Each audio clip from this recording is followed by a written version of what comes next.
দিবসটা মুক্তিযুদ্ধের দিবস হিসাবে পালন করার দাবি জানাই আসছি। আজকে পর্যন্ত সেটা রাষ্ট্রীয়ভাবে বাস্তবায়িত হয় নাই।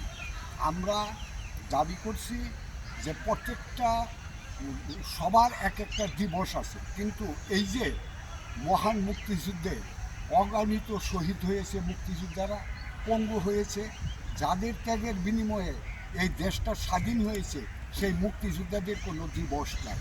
আর আজকের এই দিনে আমরা দাবি করেছিলাম যে প্রত্যেকটা মুক্তিযোদ্ধার যারা মারা গেছে তাদের কবরে যাওয়া, ফুল দেওয়া, তাদের পরিবারের সাথে খোঁজখবর নেওয়া, একটা সমাবেশ করা।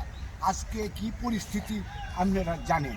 এই পরিস্থিতি আজকে মুক্তিযুদ্ধের কথা বলার নাই, মুক্তিযুদ্ধকে মুছে দেওয়ার, অর্থাৎ সেই পাকিস্তান পন্থা মুক্তিযুদ্ধের বিরোধী শক্তি আজকে ক্ষমতায়, তারা আজকে মুক্তিযুদ্ধের স্মৃতিকে বিচ্ছিন্ন করতে চায়।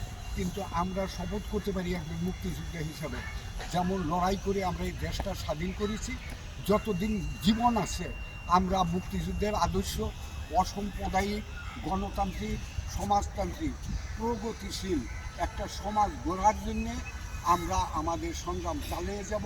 আমাদের অর্জিত স্বাধীনতাকে রক্ষা করব।